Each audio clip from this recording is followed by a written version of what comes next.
Feel so old. I have not filmed like this in forever. Good morning. It is Monday. I don't know what day it is, like 28th, I think, of October. I have a craft show this Friday, which is really unusual. Usually they're on Saturdays. So we're going to get ready for that. And I thought I would take you through a realistic day in the life of a small business person because not all of us are packing orders and like renting a freaking U-Haul to take stuff to the post office. So yeah, I'm not going to the post office today at all actually because I didn't have any orders over the weekend. So yay for that. It was very cold last night and this morning it is still cold in here. We just moved in like 6 months ago maybe, and we still haven't gotten everything set up yet. We just got the curtains put up in the bedroom, which really helps, but it's really cold downstairs. But these windows are ginormous, and even though I'm a seamstress and I have a sewing machine that is very fast, I am dreading trying to make curtains because I know I'm going to have to either hem or completely make my own because these are weird measurements. We reupholstered some chairs. Actually, we refinished and reupholstered some chairs for a dining room table. So our dining table we got for free. When we moved in here, we rented a storage unit because we didn't have a place for like a week. We had to stay in a hotel for a while. It was free with the one-way U-Haul, so we just decided to do that instead of paying to keep the U-Haul, which would have been easier probably because we had to unpack and repack and transport back and forth. It was a not fun experience. But at the U-Haul place, they had a free section, like a free cycling, whatever. You can leave stuff you don't want, take what you do want, and we found this 1950s Drexel dining table. I'm not even kidding. Mahogany dining table, all like good condition for being from the 50s. It's not perfect, but it doesn't need to be refinished. Maybe the legs might need a little something, but it's fine. But then we were like, well, we need chairs for this now, so we found these faux bamboo Drexel dining chairs on Facebook. So the faux bamboo, of course, fits in with the Asian theme. Perfect. And my husband has been refinishing them. It's taken months off and on because he's been out of town for work and figuring out the best way to strip them. And it was a nightmare because they were so old and the finish was all gummy. They looked a mess. And the cushions, covers were rotting. The foam was rotted inside. They were pretty old. I think the chairs are older than this, but underneath of the seat it said that they were reupholstered in 1973. Yeah, those need to be replaced. So I have been working on reupholstering them, and I actually have enjoyed that process, except for last night. I was on the last one trying to staple the upholstery to the board. That's the last step, and it just would not go, and I need to redo it because I think I made something too small. I just needed to get that upholstery done because it was taking up room on my work table upstairs. So this weekend I have a craft show, and then the following weekend I have a craft show, and then right after that I need to go down back home to help her deal with the stuff or just be there because there's something going on. Like, all of my grandparents are at the same time, like, just it's been a lot, and that's why I took so much time off last year because my mom's mom passed away, and she wasn't married to my mom's dad, who I talked about earlier. My mom's stepdad is still around and doing very well considering. We just visited him a couple months ago, doing good, keeping up the house himself. I'm very proud of him. But that means that I need to get a move on and get as much done this week as possible for work, so that way I can be ready for the next two craft shows and then spend the next week getting the house situated and ready for me to leave, and also there's some projects buttoned up because my husband has a friend coming to stay that week coincidentally as well, and then preparing for the craft show after that, which is going to be the big one in December, and I don't want to lose an entire week of prep for that. So on to the next thing, because I've been recording this intro for way too long. Hello from another very flattering angle. It is time to live, laugh, girl boss, and get stuff done today because my to-do list is jacked up. I don't know what I was thinking or what happened, but everything on my list was due like last week and I didn't get any of it done. People are like, oh, you have ADHD? That's no problem. You can cure it by making a to-do list and having a whiteboard and a planner. I have all of those things. I have multiple apps that I try to make work And yeah, I can spend, I can and do spend hours filling those things out and making them look nice and setting them up in such a way that I think I will use, but then I don't use them. They just disappear from my mind. Even if I had like the Google Glass or whatever, the smart glasses that showed me in my field of vision at all times of every day, if I even had the Neuralink implant in my brain that even when my eyes are closed, I could still see what I needed to do, I won't do it. That's literally the problem.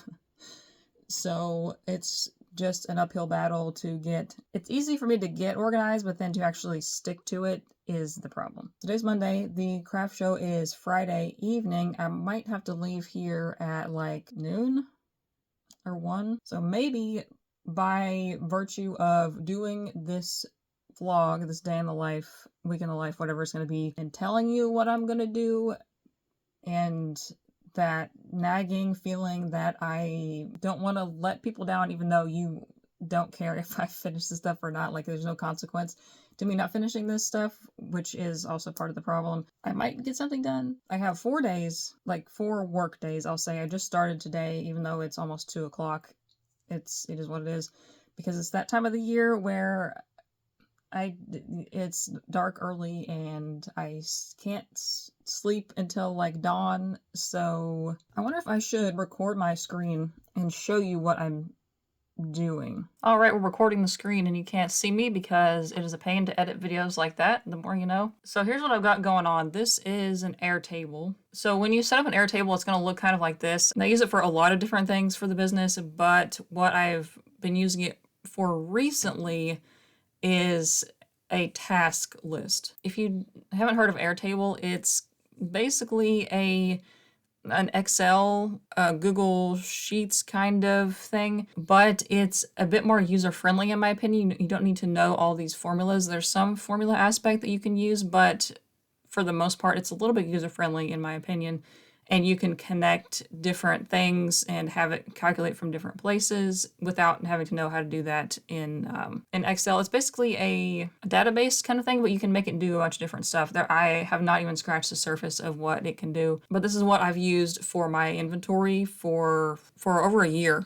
I did not realize it's been that long. But what I'm focusing on today is this task list. So I have it sorted by due date. Some things that don't have a due date that I don't really have a deadline for, that are on my radar. That's why I put the status as on radar to do at some point. So those are at the top there. I can throw those in when I have time. There's like some of these things are necessary, but not urgent right now. Like one of them is tax and bookkeeping Airtable section. I quit using QuickBooks because it's so expensive for no reason.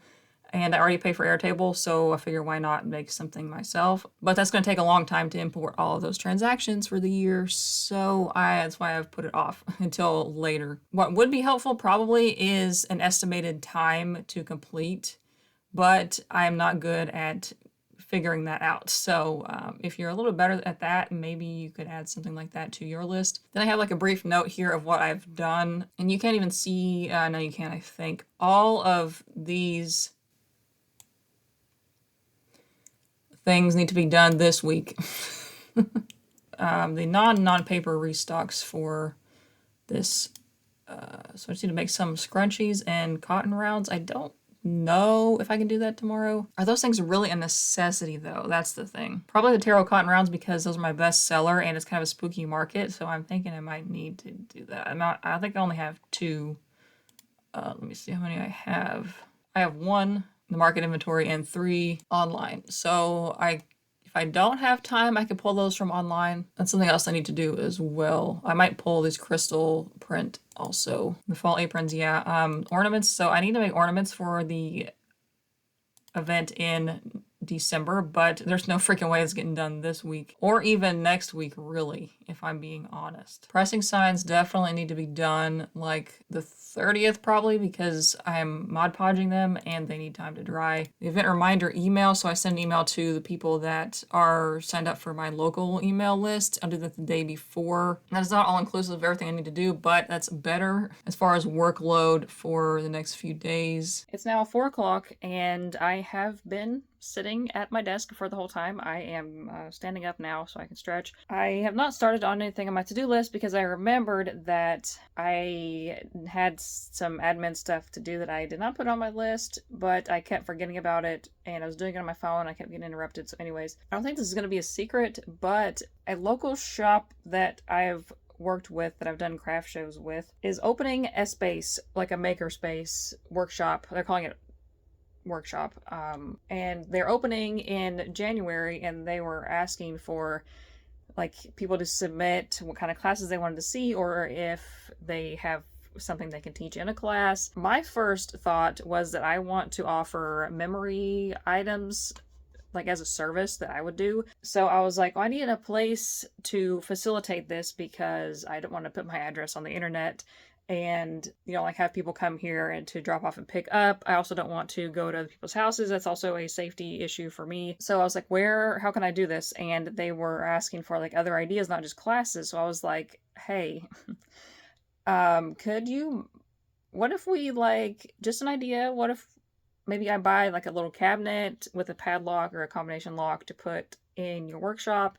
and, you know, I can send people there when they want to drop off items for me to make a memory item from, and then be able to pick it up from there later, like basically a neutral location where I don't have to be there at a certain time, they don't have to be there at a certain time, just whenever the place is open. So we'll see what they say about that. I've never heard of anybody doing this that way, but then while I was writing that out and like sending them the information on this Google form, I was like, wait a minute, I was like, they're probably going to be like, hey, could you maybe teach that? So I was like, because these are going to be paid classes, obviously. It's not going to be like volunteer because they're a business. They have to make money too. So I may or may not have put my hat in the ring for teaching a class about sewing and mending or upcycling or something. I just threw out a bunch of different ideas, like specific topics, like just fixing a button or hemming your own pants and stuff like that. Or maybe having a workshop where maybe once a month or so I can bring in machines and extra supplies and stuff, and then people can kind of mend their own stuff if they don't have a sewing machine at home or something, and do it under my supervision. And like I could be there to ask questions, but they don't have to. So I don't know what's going to come of this, if it's going to be anything, but that could be a solution to, basically that could open a lot of doors. Even though I am like, one part of me is peeing my pants because people, but it's different when you're like the authority on something, you know, and they're coming to you. It's not like, it's a little bit of a different dynamic than, like, it's a structured environment. Because I didn't have a whole lot of trouble with like working in retail because I knew what I was going to be doing and everything. It's not like just a random interaction where I'm having, like, it's not like I'm going door to door and selling stuff. It's a little bit different than that. Like, people are coming to me for my expertise to teach them a specific thing. Maybe this will be a thing if I don't talk myself out of it. Because I'm like, I don't know enough about this. I don't know enough about that. Like, duh, all I have to know is what I'm teaching them. I know how to sew on a button. I know how to hem pants. That took me an hour and 40 minutes to send those 2 suggestions. Because I was also looking up how much to price it, and because they were asking like for a ballpark of how much to price it, and I wasn't really sure, so I had to read a bunch of articles about that, and it wasn't super helpful, but, you know, it is what it is. So, yeah, my arm was getting tired. My other suggestion to them was to have a craft supply swap and shop thing. They had suggested that, like, as an idea if people were interested in it, and I was like, I would love to at least participate, if not, like, facilitate this, because how many times, even if it's not something you do professionally, like for a craft business, how many times do you buy, like, a pack of 100 of something and only need 1 or 2 of them, and then now you're stuck with this thing, but you don't want to get rid of it? So what if somebody else needs, like, a couple of that thing? You know what I mean?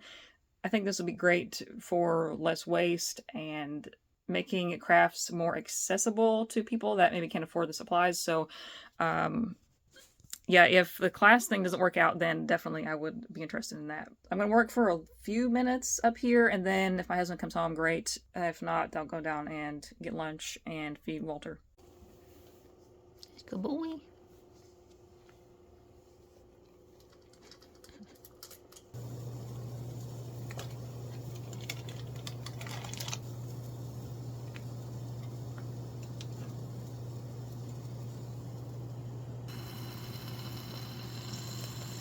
Morning or good day. It is almost 1 o'clock. Oh my god. I was saying yesterday that I sometimes overestimate what I can get done in a day, and I got almost nothing done yesterday. I worked for 3 hours on the non-paper towels, and that's about it. Aside from sending those messages about the class and whatnot. While it's outside, I was waiting for my coffee to be done. Also, why I lost a bit of time, we took an unexpected trip to Aldi because we've been trying to conserve and eat the food that we have. We're both kind of bad about that, but like, you know what? Let's just get a few things. We didn't have onion, and which is kind of a staple. We use it a lot, so went to Aldi, and that took a while. Just little stuff like that derails me sometimes. Like, it only took an hour, but I feel like it ruined the rest of the day for some reason. Oh, while I'm over here, I got this display at the thrift store. There was a $10 tag on it, and the color that this was, like for the tag sale, was like 75% off, so I got this for $2.50. So I think this would be perfect for my cotton rounds. I just need to figure out a way to put a sign on it somewhere, maybe a magnet or something. But it's in really good shape. I don't know what this is for, maybe for a bathroom or something, but I put some orange glow on it, and it looks a lot better. Put it in this better light. And the orange glow did say it would darken some wood, and it definitely did darken this.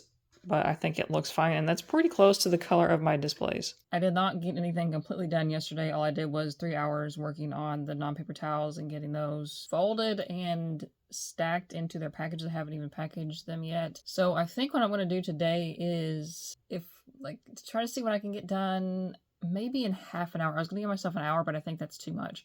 So whatever I get done in half an hour, great.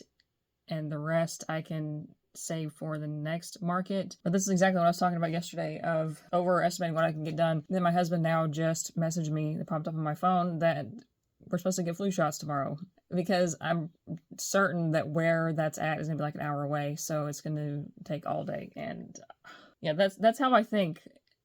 Something that's an hour away, 2-hour drive, that's all day to me. Like, it just messes up the whole day. So what I'm going to have to do is make a chart in my Google Calendar. I used to use Google Calendar for similar things, like scheduling stuff, but I don't know, I just don't like to look at my phone, and the only benefit to that is being able to look at it on my phone. I do need to pack. I have one eBay order, and I have to go to the post office as well, because I have to mail in my ballot today, because they're suggesting that today's the last day, which makes sense. Did it like 3:30 because I have to pass a couple schools and traffic can be a little crazy if I do it before 3 or right after 4. Like half an hour for the non-paper towels, an hour for social media. There's 3 things I need to do, 20 minutes each, maybe. The first one shouldn't take long, so I'll use the leftover time, and yeah, whatever. Then pack the order, go to the post office, and then my husband should be home, and we'll eat lunch. Walt would like to eat lunch now, but it is not time yet. He'd be allowed in my office if he would leave things alone. He won't. I gave him a chance yesterday, and he was chewing on the zip ties that hold my power cables on my desk, and that's a little too close to be chewing on a power cord for me. So yeah, not allowed yet. Just a quick update. It's bath time. What do you think, Walt?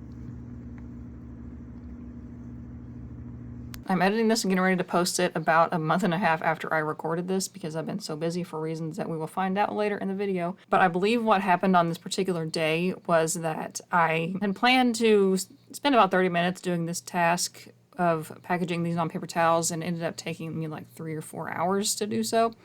And then I needed to write some emails and things like that, just on the back end, the admin stuff.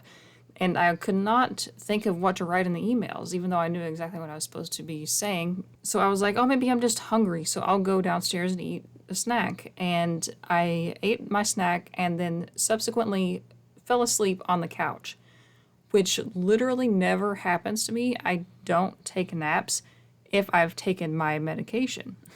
So I woke up from the nap and I was like, oh crap, I'm afraid to check my pocket because I keep my medication in my pocket. I used to leave it on the counter, but I have a cat now and I don't want him to accidentally eat it. And then I unironically forgot to check my pocket and finally remembered, and yep, indeed, the medication was in the pocket. So I did not have it the entire day, and it was too late at that point to do anything about it. So, oh well, it happens. Just start over. Well, starting over again today. So it is Wednesday. I did get a few things done yesterday, though. I thought for a little bit that I didn't get like anything done, but I did end up getting the non-paper towels done at least most of the way. I got them all into my computer or the inventory and figured out which ones to hold for the market stock and all of that stuff. So those are sitting on my desk. I need to get those put into the bins for the markets. I did take my medication today. Thank goodness. I specifically tried to remember. I put it in my pocket.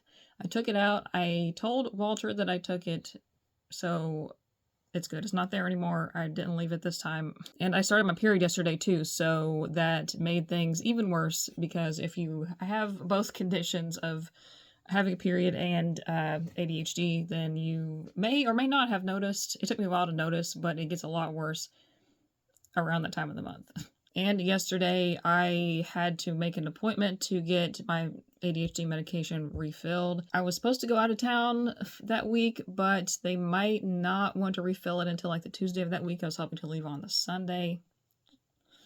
So we'll see if they do it or not. They're supposed to, like the pharmacy should be able to fill it like 2 days in advance because I can get 90 days. But sometimes my doctor is weird about it. I've had this issue forever. Like the doctor will not fill it. Like I don't know if they don't know that the pharmacy can do it like 2 days early. Yeah, the only reason that I can get 90 days is because it's a military pharmacy and they have to accommodate people that are going to be like moving and going out of town or like going overseas to do things. So they need more than 30-day supply of some things most of the time if the doctor will send it in and if they send it to the right pharmacy. It took, I want to say like 9 or 10 days last time I got a refill because they sent it to Walgreens. Walgreens was back ordered, and then the doctor's office just didn't answer my message saying that they were out of stock and to send it to the military pharmacy. So I'm going in person, face to face with the doctor a few days prior to needing the refill. Hopefully they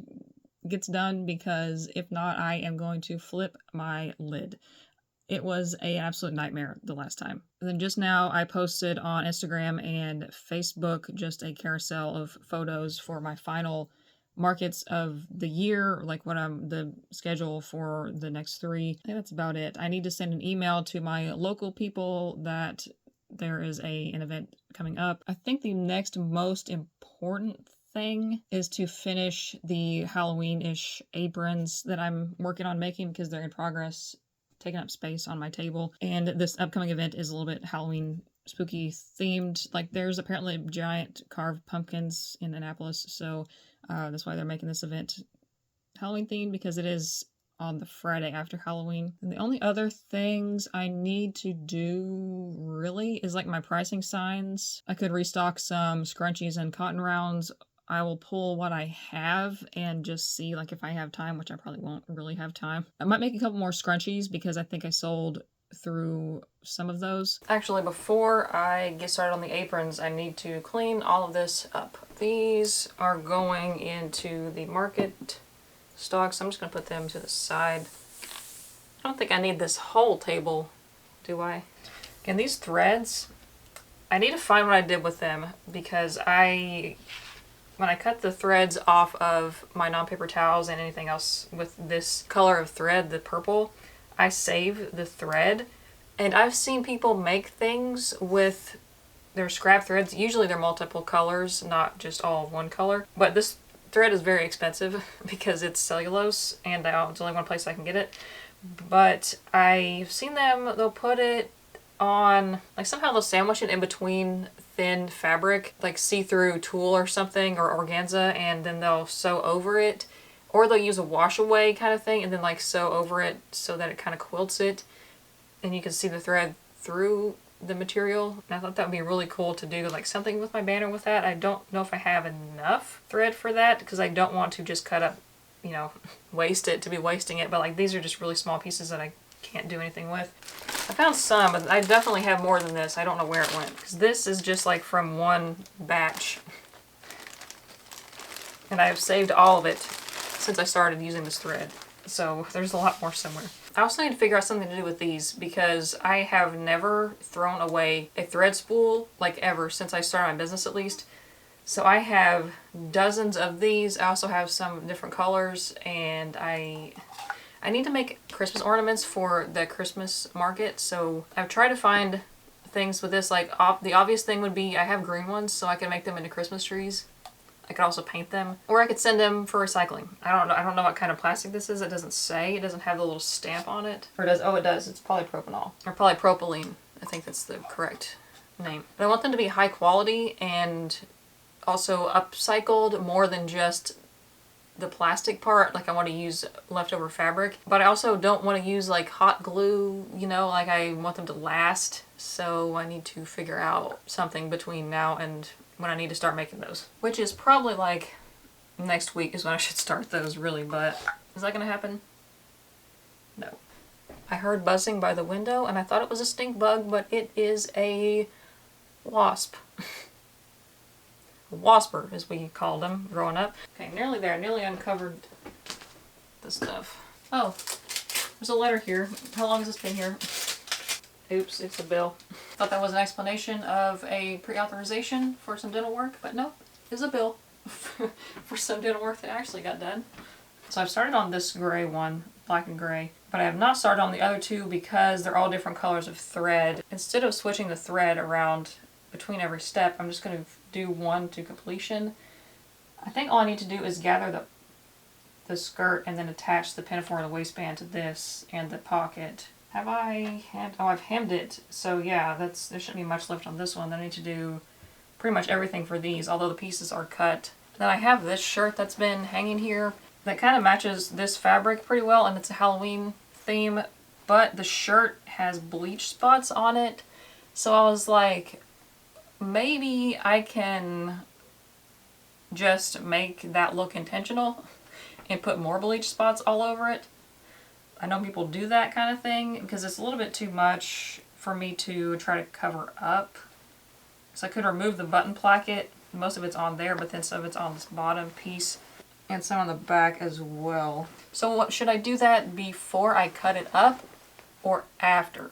Because if it doesn't turn out, I didn't waste time cutting it. Well, then I have to wash it to get the bleach off, so I should do that before I cut it so it doesn't fray. Duh. Okay. I will have to bring a garment rack because I won't have the tent to hang them on. At the very minimum, I can have one more if I don't have time to finish the other ones. That's a waistband. This is a key loop and the pinafore and the pocket. Have I trimmed that straight? No, I have not. Okay, let's do that first. I want to do that though because the longest part is going to be like the back, so if the back of the apron is longer, that's not a big deal. I'll leave it. That's fine. It's fine. Maybe I should iron this first, so that's pretty wrinkly. So let's make the waistband 36 inches, but the 36 inches without seam allowance. So the width of this is like 60 inches. So I have to really, really gather this down. Do I want to gather it or pleat it? Because pleating is easier, surprisingly. At least for me it is. Gathering, it's hard to get it even. And pleating doesn't look as poofy. Thank you, iron, for leaking. Glad this is a dark color because I have almost ruined stuff like that. Freaking iron links. This is only the second iron that I've had. The other one, I had a little blue one that lasted me through making like several thousand masks. And I found this one at a rummage sale and thought I should have a backup. And indeed I needed one. Someday I'll get a fancy steam generator, but not this day. I don't have room for that. I think this time, usually I just play around until I get the pleats all correct and the right size for the waistband that I've cut. But I think this time I'm going to do half and see if that fits half of the waistband instead of doing both. I feel like that is the smarter way, that I should have done it this whole time. First attempt. Great. I am a professional. So I'm going to take this, baste it down to keep those in place while I sew the waistband on, and then continue. That's right, I do still need to make the loops before I finish the waistband to hold the ties, because the pinafores that I make, they attach at the top of the pinafore part, go behind and go through loops on the end of the waistband, and then that holds the waist on. And that's the most adjustable way that I found to do it. I thought I had pieces cut for that, but I don't see any. Good morning again. It is actually the morning. Somehow, I don't know who like switched my body with somebody else, but I was up at like 7:30 this morning. It's now 11-ish, I think, and yeah, I am getting started working. It takes me a while to get going in the morning, so waking up early does have a benefit, but I'm not tired. Usually if I wake up early, I just feel groggy for the whole day, and it never goes away. My husband does not understand this when I tell him that. Like, he's never had that feeling. Usually the tiredness goes away, but I'm like, it does not for me. What did not happen today, I woke up on my own at like 7:30 at the same time as my husband did. And today is his birthday, and I like subconsciously, because he's always, well, him and everybody else in my life gets frustrated that I don't wake up early or like on time. Or I'm difficult to get out of bed. I get angry and agitated. I don't get angry and agitated often any other time, but just when I am woken up before I'm ready. So I was like, oh, it's his birthday. Maybe I'll like wake up with him. I like didn't really intentionally do it. It just happened. So here we are. I made decent progress yesterday on the aprons and not much else. So I got this one, it's like 95% done. I go back at the end and tack the corners of everything to make sure that they're stable. I just like extra double stitch them to make sure that they're not going to wear out at the stress points, like on the apron straps or where the pinafore connects to the apron and stuff like that. But I have to convert part of my sewing machine to do a zigzag stitch, and I just wait and do that all at the end because it's easier to do everything else with it not converted like that. So I need to get these done and take photos and post them on social media, so that way maybe actually I think on the event that I'm doing tomorrow, I can post to their event Facebook page because they invited me as a co-host or something like that.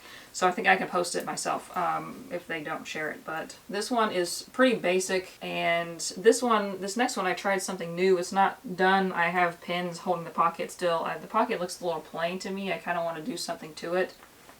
I don't even know if you can see. I have to zoom in pretty far, but it's like this dark Kelly green. It reminds me of like that green that was everywhere in the 90s.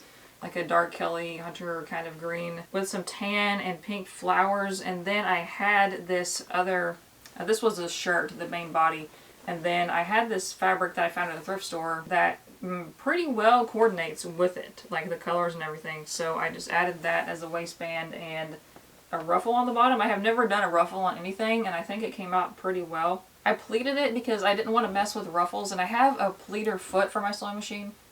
Never used it. I don't know exactly how it works or how to adjust it. I actually don't think it's adjustable. I didn't want to try that out on a time crunch, so I just went ahead and did this by hand.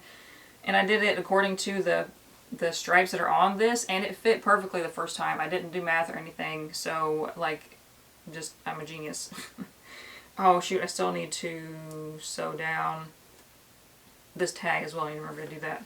And then I'll go through my inventory and pull from my online stock if I need to and get that all done. And then if I have time, I'll work on the pricing signs. Although the pricing signs, I'm using Mod Podge and that needs to dry, so maybe I'll start on that first actually. Well, printer worked, but now I can't find the wood pieces that were supposed to go on here. It's fine.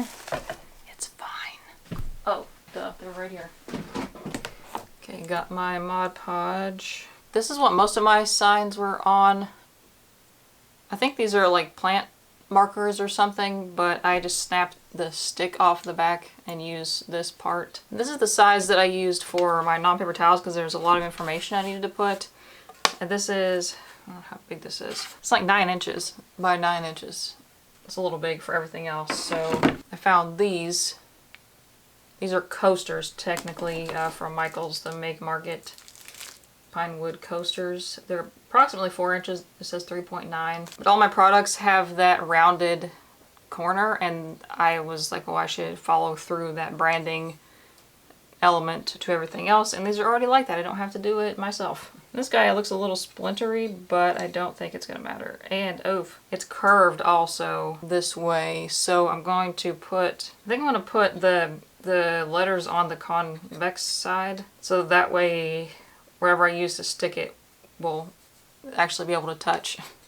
Because I think if this is so curved, if I put a glue dot on the back, it's not going to make contact. So to make sure that this is the right size, so I'm holding it up to the light. Yeah, that's actually pretty good. I should have made an outline on this to cut around, but so I want a little bit of the wood showing through because that will help it stick better. I think if the paper is all the way up to the edge, the glue might not hold it as well, and it could start peeling off eventually. Let's practice on this scrap piece. This is 3 different sizes.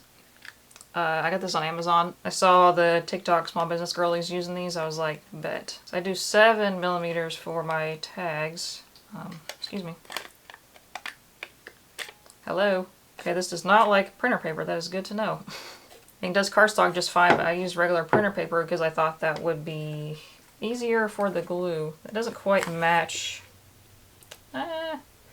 Exactly matches actually most of these corners. So I guess 7 millimeters. Will the 10 millimeter cut this?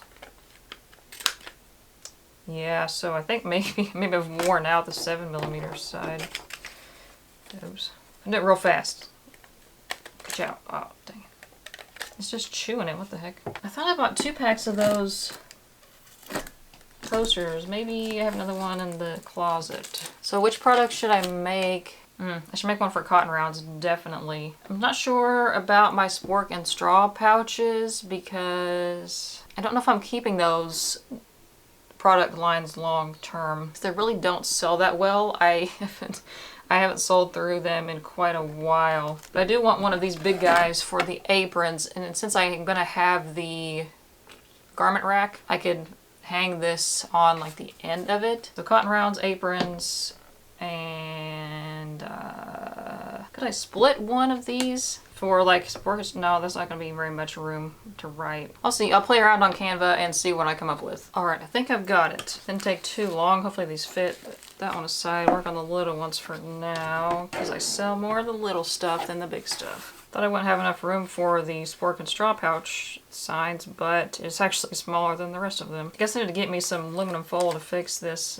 doohickey. That reminds me, my nails sometimes get stuck in this, and I could do my nails today. Like they're getting there and need to be filled in. Like one of them, my middle fingernail curls in, and it's separating from the gel, but I'm afraid it's gonna break. But like, do I have time today to do that? It takes me at minimum 2 hours, so don't know about that one. Oh, duh, that's what I forgot. It's been sitting here the whole time, and yeah, hello. So this board I cut to fit at the top of my pegboard, and I have hooks for it. And this is dusty. It's been here for a while. It's all sanded and everything. I want to put my logo across here, and I made the thing in Canva, print it out and transfer it, and then paint it on here because I don't have a Cricut. I'm not going to worry about this table. This one in particular I bought, or my husband got for me secondhand at our last place, and it was clearly used by somebody else's kids to paint on. So like the other end is worse than this one, but I'm not worried about Mod Podge because you can't even see it. And I cut fabric and stuff on the other table over there, so it's fine. Do I have another Mod Podge? I thought I had a different one. Yeah, so I bought this specifically for this project. This is the matte finish. I have the gloss finish from other personal projects before that's left over, but I think for this kind of stuff you want not gloss, so if there's a glare or something, but I don't think it's that shiny. It's not like a glass finish. Let's start with this one. So you glue the surface and the paper. Oh, so much. I I'm just going to cover the whole top in the Mod Podge. It's a lot easier to apply to the wood than it is to the paper. So I don't want to pour it on the paper because that wouldn't be great. This is part of why I like doing craft shows, because I get to do like regular old arts and crafts in preparation for it. I am just on a roll. Knock on all this wood that I've been eyeballing things lately, and it's just working great. Like, that's pretty dang even. You want to smooth it out and not have any bubbles. So kind of like hold it in the light. Hello, printer. Especially on the edges. Yeah, I wonder why my nails don't last sometimes, because I do this. I use them as tools, which is what they're for, so I don't really mind. But yeah, you don't want to just push and drag like I just did, because that's going to move it around. As long as there's no bubbles, it's good. You don't want to leave streaks like that. You want it to be pretty even. Oh, I'm making a mess. Which is what I tell my family when, like, if they call me and they're like, what are you doing? I'm like, I'm working. They're like, oh, what are you making? A mess. Trying to get this on before that starts to dry. It doesn't dry that quick, but once it starts, it's too late. You don't want the glue on your fingers, because then you're going to pull up the ink. But I think these will really help, because you want to explain your product a little bit, a little context. I definitely put too much glue on that one. Mod Podge, sorry, it's not glue, it's Mod Podge. I think it's pretty much the same thing. The secret with anything that you're painting, whether that's painting signs for your craft show booth, or like furniture or walls, or your nails, your fingernails, I mean, it's like thin coats. I kind of take for granted that I grew up around my grandparents a lot. They lived literally, you would call it next door because they were the next house down, but I had to walk a little bit through a field, probably like the equivalent of a city block, maybe a little less than that. But by the time I can like remember things, my grandpa was retired and my grandma worked. Before my grandpa retired, they built a workshop in their field, because when I was growing up, they had a barn. When my dad was growing up, they had several barns and like livestock and actually farmed and stuff. When I was born, and like from the time my dad was too young to be working, I'll say, him and my grandpa had a handyman business, and that was kind of their thing. And so before my grandpa retired, they built this, they called it the workshop, or the building. They just call it the building, not really the workshop. But he had so many tools that he had inherited, and that he had, like, from his dad, and that he had given, or people given him. Most of them that, like, I don't think he paid for many of them, that either were handed down to him from his dad, or that were people just gave. Like, people just gave him stuff all the time. Like, because he was a handyman, and like sometimes that people, he was a handyman that didn't say no. Like, sometimes people would not really have much money to pay him, so they would just give him stuff for, like, in exchange for work. But the building was full, pretty much any kind of tool that you would need. So when he retired, all he did really was just tinker or do stuff to keep up the house, because, you know, the house is kind of older and it's a lot of work to keep up a house, especially an old one. But I would stay with them when my parents would work, because they worked and went to school when I was a kid. So I learned to do so much. Like painting, building stuff, woodworking, like safety of all of that kind of thing. And I kind of take that for granted with my husband, that he doesn't know how to do that kind of stuff. Which is nothing, like, that's not his fault whatsoever. Like, he just didn't have the same experience that I did. So I, like, even just having to show him, like, how to use wood stain, because he was using it like paint, and I'm like, no, you can't use that like paint. I also take for granted that he doesn't just fix things. Is that the right way to say that? I take for granted that he would just fix things, but he doesn't, because he doesn't know, you know. Like, sure, there's YouTube and tutorials and blogs and everything about how to fix like literally anything that you need to fix. You still have to have the knowledge that, like, things can be fixed or adjusted or changed or whatever. Because I'll find myself saying, oh, such and such thing needs to be adjusted or fixed or whatever, and he's like, oh, we just need to get it, we'll get a new one. And I was like, no, you don't need a new one. And he's like, what? You can fix that? And this might be a little bit controversial, but I believe it's a privilege to just know how to adult. Like, even simple things like knowing how to cook, or how to shop for groceries, or how to organize things. You know, it's not something that most people just know how to do. Like, Even though you may not remember being like somebody sitting down and teaching you that, you've observed it from someone somewhere. Like I, observed those things from my mom. I spent a lot of time with both of my grandmothers, so I saw them do that kind of stuff. So let those dry and come back. So I printed out this banner thing for my pegboard. This is a 24-inch board. I think it's pine. I'm not really sure. I just found it.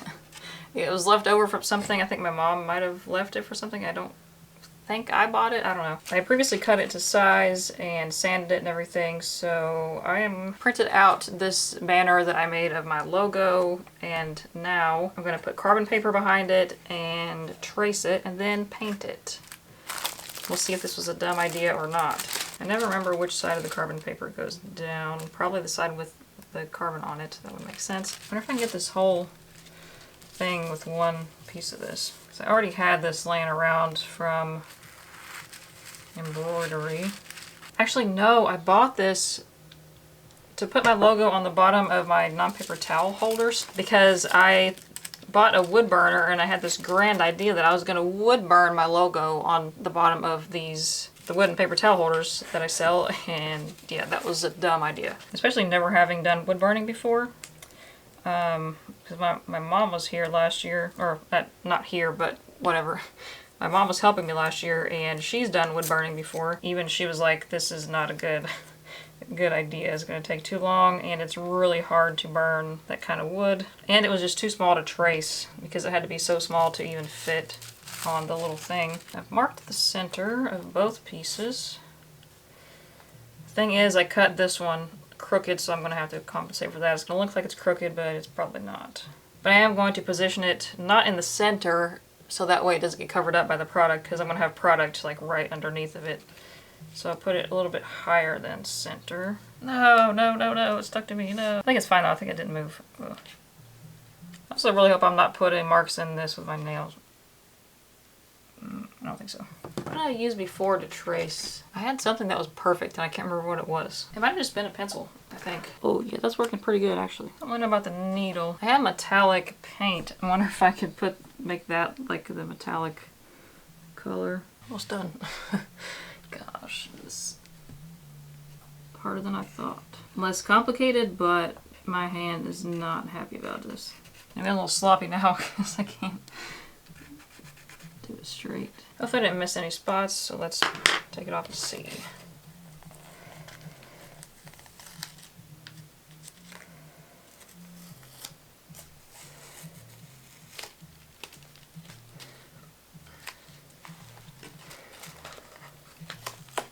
The needle does not look great.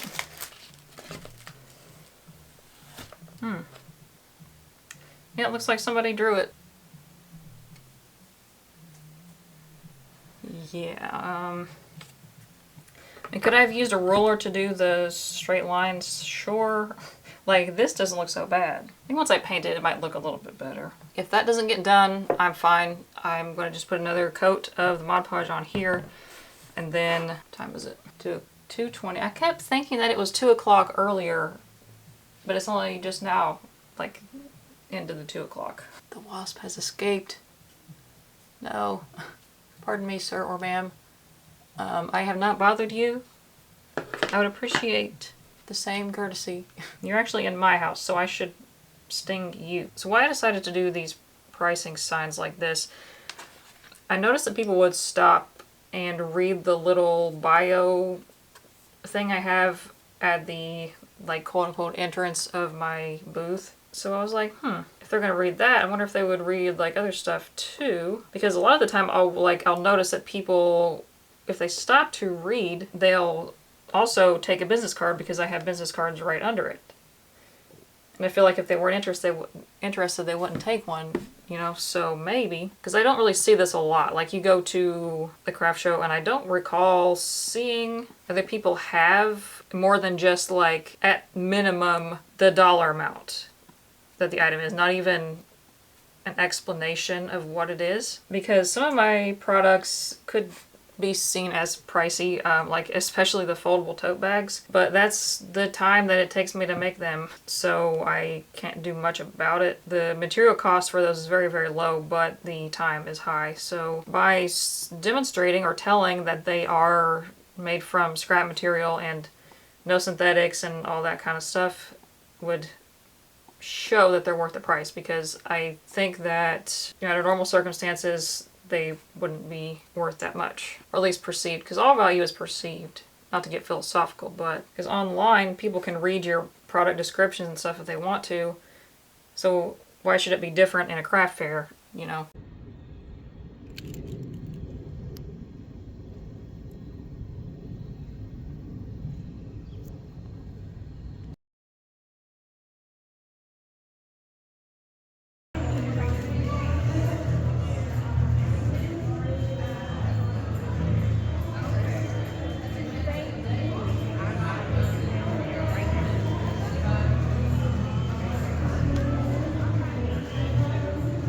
It's Thursday, November the 7th. The last time I filmed was probably last Thursday. So I think the last thing I was showing was the sign that I was painting, and it's almost done. I'm just not sure if I want to go around the letters, because where I did the graphite, especially on these purple ones, you can see it, the outlines. I don't know if I want to actually outline them with black. I wish I had one of those paint markers, but I also don't want to buy one just for this, because it'd be easier to just get the outline instead of going back and forth with the brush. But I like that look on these darker letters. It looks more like a chalk, like a pastel kind of drawing. I don't really know how to explain it. So Friday I packed up and headed out to the craft show. It was in downtown Annapolis in the first floor of a parking garage. I had never been to Annapolis before, so I didn't really know what to expect. I definitely did not expect how much it cost to park in that parking garage, because the length of time that I was there, I had to buy a 24-hour parking pass for that place, and it was like 25 bucks, which is the most I've ever paid for parking. But the booth fee was only $95, so it wasn't too bad. Although I didn't make that many sales, I definitely did not get anywhere near that like almost $1,000 mark. I still have to go in and put those sales into my Airtable spreadsheet so I know what my profit was and pay myself and all that stuff. I just got back last night, Friday morning, so the morning of the craft show. I got a phone call at like 7 a.m. saying, hey, I don't know if I talked about it much last year, but a little over a year ago, my grandma passed away on my mom's side, and that was difficult for the family. I was back and forth between Kentucky and Georgia because all my family's in Kentucky. But she's the one who taught me how to sew and crochet and kind of, sort of taught me how to cook. She wouldn't let me use the stove or knives or anything. So as much as I could help mix and decorate cookies and stuff like that. But when I was growing up, my parents both worked and went to school, so I stayed with my grandparents most of the time. So my mom's family lived, like, you'd call it the next street over, but it's the next holler up. It was probably like 20 minutes or so to get there. Maybe 15, because time seems really slow when you're a kid. Like, things that only take 10 minutes as an adult felt like forever as a kid. So it was probably only like 15 minutes maybe. So I'd either stay with her or my dad's parents, who lived right up the field from us. And my grandma worked, so I would stay with my grandpa most of the time because he was retired by the time that I was old enough to remember staying with him. So I spent a lot of time with my grandpa, my dad's dad, and he had a workshop. Him and my dad used to be handyman, so they had like all kinds of tools and things and knew how to do pretty much anything you needed to do. They built a workshop from scratch, like with the plumbing and the electrical and pouring the foundation, literally everything themselves. I'm not going to get like too much into all of that stuff talking about that, but his health declined a bit like 2021. Now, things were kind of getting rough like at about the time that my other grandma was getting sick and everything, and I was like back and forth between their houses for a bit. And my grandpa ended up in long-term care just due to the conditions that he had. He had to go to a facility in Tennessee, which was quite far away from our family. It was a little bit closer for me when I lived in Georgia, but you know, for the family, it's back and forth a lot to go see him. And eventually they did get him moved closer to home, to Kentucky at least. So it was still not like super close, but not as far as Tennessee. So the past 2 months or so, he wasn't doing well. And from what my dad and everybody was saying, I was like, he's going to be on the way out. So just because I had had that fresh experience with my grandma, I was like, oh, this is what's happening. You know, I think sometimes, even though like the child of a family, quote unquote child, is actually an adult, because I'm almost 30, they still kind of want to protect you, you know what I mean? So they weren't like straight up, you know, like, oh, he's dying. But I knew from what they said. So the Friday of the last craft show that I had, I got a phone call at like 7 a.m. My dad, I had just spoken to him the day before, and he was like, oh yeah, Papa's not doing too good. He's not eating and whatever. And well, he had texted me, but I was asleep. He said that like they're asking the family to come in, and then he called me at like 7 and said he passed away. So I just had to go about my day as usual because I didn't know when the arrangements were going to be. So that night I did the craft show and got home pretty late. And then while I was there, they told me that the funeral of well, I keep calling that a reception. It's not a reception. It's a visitation for him was going to be the following day on Saturday, which seemed really fast to me, but anyways, but it was going to be at 6 o'clock, and it takes about 8 hours to get there. So Friday night I got home from the craft show at about 11. I didn't even pack my stuff, which is unusual for me because I like to pack early so I don't forget stuff, but I just brought all my stuff in from my car because it was loaded down, and I went to bed and packed up the next morning and was able to get out of there by 8, which is wild. So I got there at almost exactly 6 o'clock in time for the visitation to start. And I was glad I didn't have to drive overnight, because at one point with my grandma last year, I drove through the night, and that was not fun. And if she was able to talk at that point, she would have let me have it for driving by myself at night. The funeral was this past Monday, and I was glad to be able to spend some time with my family. I saw some really extended family, like great aunts and like distant cousins that I haven't seen in a really, really long time. And I feel like I knew him pretty well. We spent a whole lot of time together, and he would tell stories. Sometimes I wouldn't really, like, I believed it when I was a kid, but now I'm like, oh, some of the things he told me, I was like, did that really happen? But like apparently one time he said that he was traveling with his buddies. This would have been like in the 60s or something. And apparently he accidentally sold himself to the circus. Like these people were hiring for labor, and turned out that he signed himself up to like be with this traveling circus. I did not believe that, but apparently that happened. So I don't know.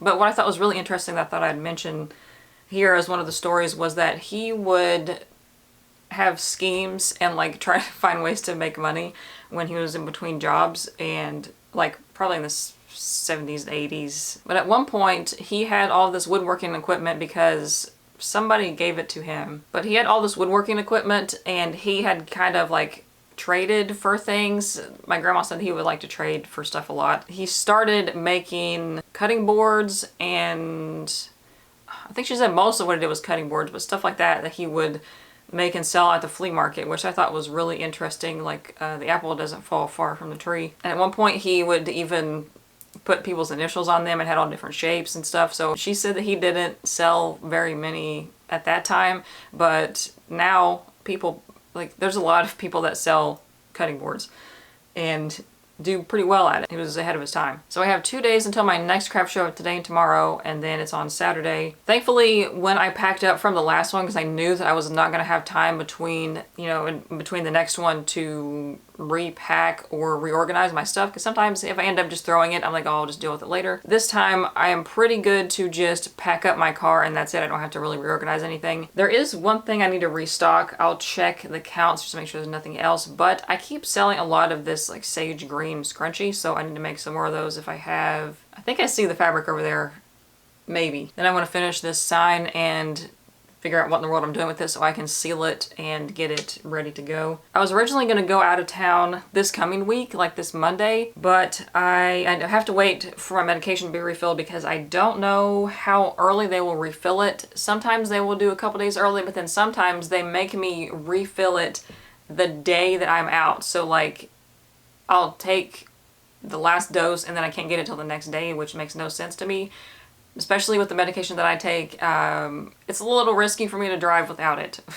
Because another family member is transitioning to long-term care and I need to go help like clean out their stuff and get it ready for winter and everything. So I need to go back and help deal with that situation and their house and everything. It's just like all in a row. As always, my personal projects get pushed aside and I have a lot of stuff to do and I have to get ready for that craft show in December, which is going to come up way faster. It's little over a month away and I still have to make a lot of stuff.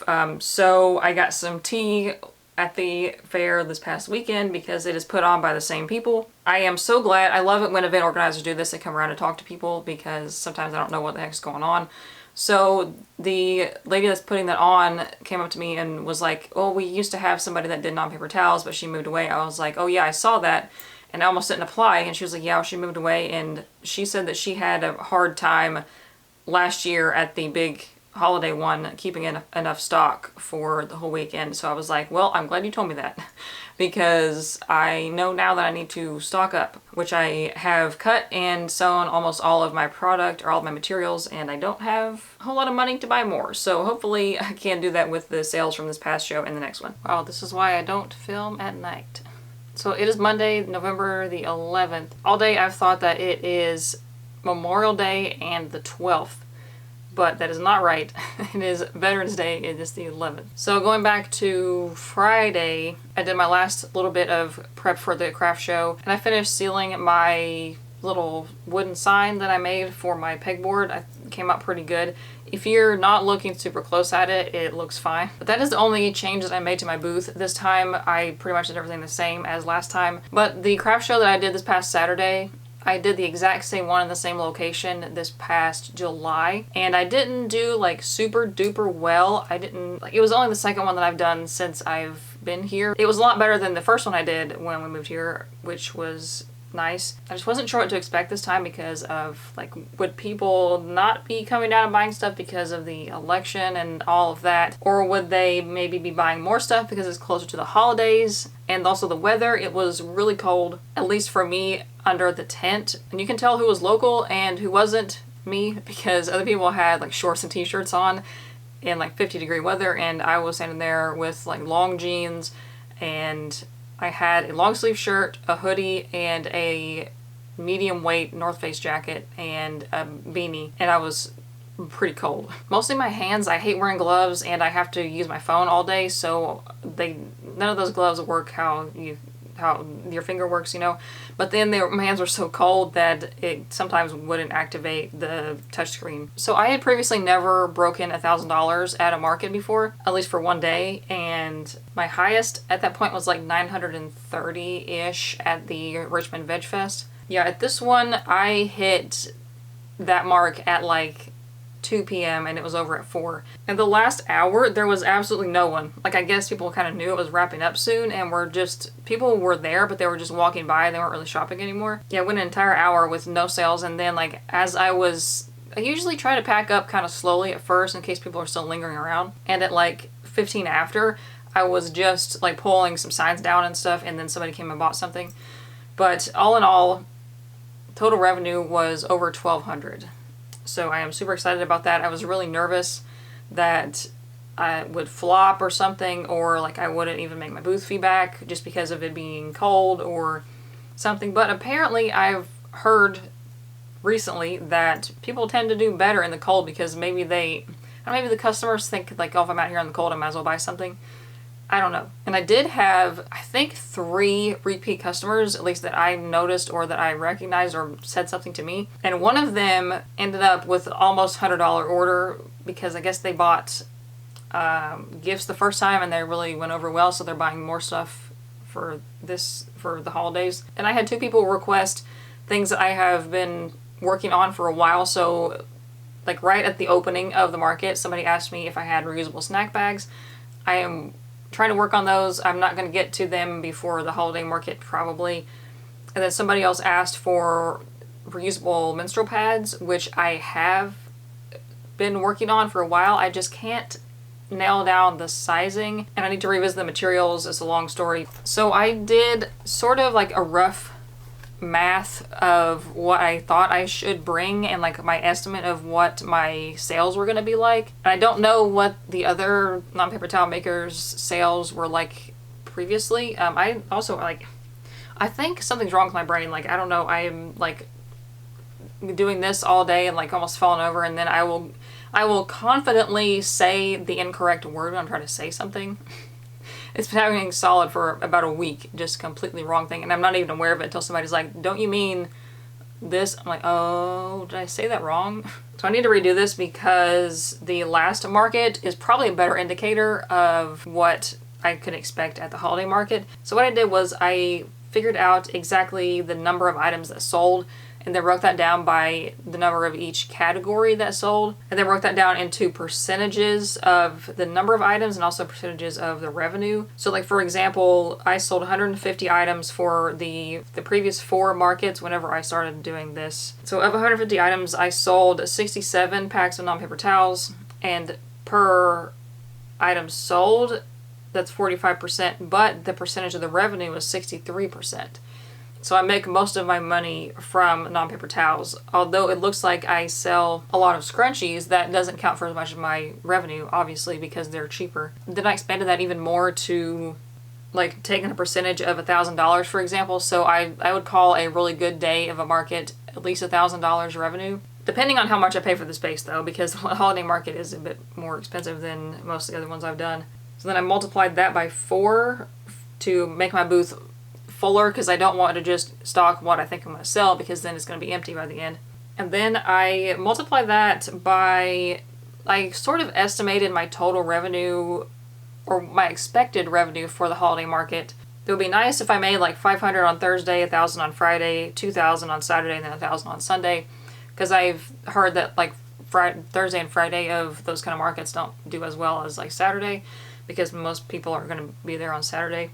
So that's a total of about 6,500. So then I multiplied that by my times 4 for fullness, because I want it to be full every day. Then I added those together. So the baseline of what I need the booth to look full, plus what I expect to make at that amount of revenue or expected revenue, that's how many items I'm going to need to stock.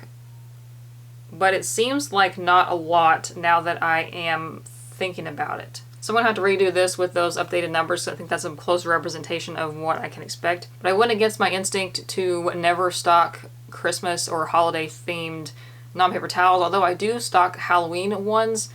But I feel like more people are going to use not Halloween year-round versus people that are going to use Christmas year-round. Because the Halloween ones that I stock are like just skulls and like spooky stuff. They're not jack-o'-lanterns and like candy corn and, you know. But I went ahead and ordered some, oh shoot, I need to do that today too. Order some more now that I'm going to be paid for that market. But I ordered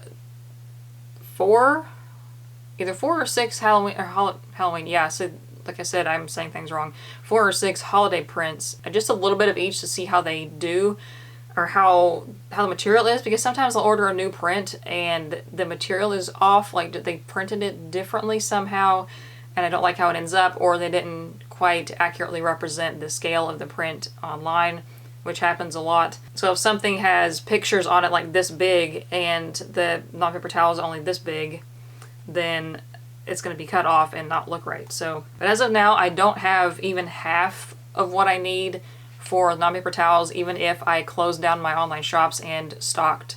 It like just moved everything to my market stock, because I need, like, even according to my possibly incorrect assessment, I would need like 265 10 packs. Like prior to this last market, I had 100 and I sold a bunch. So yeah, I went ahead and started separating the inventory. There's some things I probably have enough of. I don't have to make more, even if I could get the material, because some things I just can't get any more of the material. But I made separate bins for my first day table stock. So stuff that's going to be displayed as soon as I get there and set up.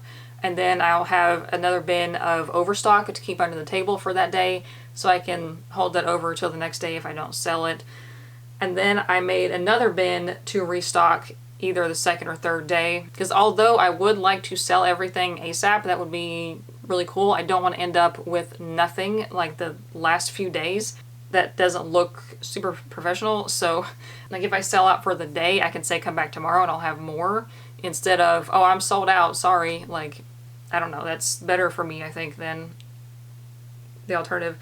And also, I cannot fit that much, like, okay, so I drive a very small car. I can barely fit my regular market stock in there. I need to make a few adjustments to my shelf display things. That should be pretty easy. Actually, I just need to add some bolts here and there to make it collapsible. But I can only fit comfortably 2 plastic totes in my car. But I am looking at getting a roof rack, which is going to look really ridiculous with my tiny little car, but that's my only option, because I am not going to have room to have extra weights, because I need double, at least double, if not triple the weights that I have. I'm thinking cinder blocks, because they're only $3 a piece versus paying like 20 bucks for a set of sandbags and then having to buy the sand.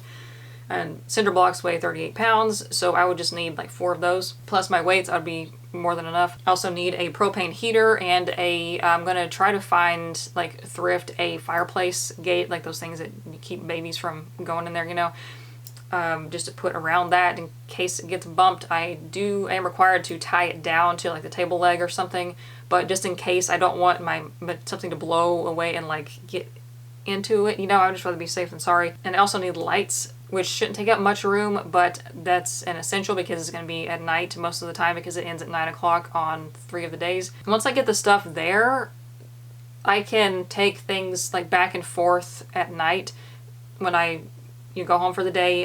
If I have an empty bin, I can bring it back and refill it the next day. I don't have to bring everything at once. Because I also thought about getting a hotel, because they have a group rate for the vendors at this hotel. It's 130 bucks a night, which is a fairly decent price for a hotel, especially with that kind of event going on. But then again, I would have to make several trips with my car to get this up to the hotel, so that just doesn't seem feasible. And we only live like an hour away. Some mornings might take me almost 2 hours because of traffic. So I'm thinking I put stuff that I don't mind possibly getting a little bit wet in a cargo bin, because I found one on Amazon that I need to double check and measure, because my car is so small, and make sure that it's going to not be bigger than the top of my car.